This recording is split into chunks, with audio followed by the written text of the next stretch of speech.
4వ తారీఖు రాత్రి బాధాకరమైనటువంటి విషయం సినిమాల్లో జరిగినటువంటి సంఘటన. పుష్ప సినిమా రిలీజ్ సందర్భంగా అల్లు అర్జున్ గారు అక్కడికి రావటం, ఆ తొక్కిసలాటలో రేవతి చనిపోవటం, వాళ్ళ అబ్బాయి శ్రీతేజ చావు బతుకుల మధ్య ఉన్నాడు. ఆయన ఇక్కడ ట్రీట్మెంట్ తీసుకుంటా ఉన్నాడు. ఇంకా ఆయన కండిషన్ ఏమాత్రం కూడా బాగాలేదు. వారి ఫాదరు శ్రీతేజ ఫాదర్ రేవతి భర్త భాస్కర్ గారు ఇక్కడనే ఉన్నారు. ఆయన ఎంతో బాధతోటి చాలా ఆందోళన చెందుతా ఉన్నారు.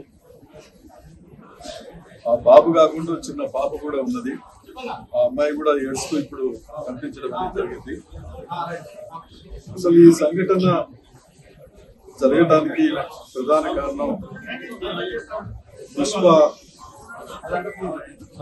సినిమా ఆ టీం తర్వాత ఆ థియేటర్ కి సంబంధించినటువంటి యాజమాన్యం అల్లు అర్జున్ ఆ సందర్భంగా అక్కడికి రావటం, తొక్కిసలాట, చనిపోవటం అనేది ఇది అందరూ కూడా సభ్య సమాజం మొత్తం కూడా దీన్ని ఖండిస్తా ఉంటాం.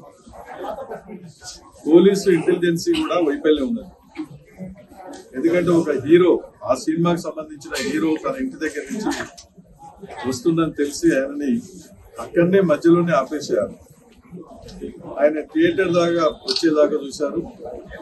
అక్కడ వేలాది మంది ఆయన అభిమానులు గుంపులుగా ఉండటం వల్ల కంట్రోల్ చేయలేక ఆ రకంగా ఏంటంటే ఇన్సిడెంట్ జరగడానికి కారణం అదే.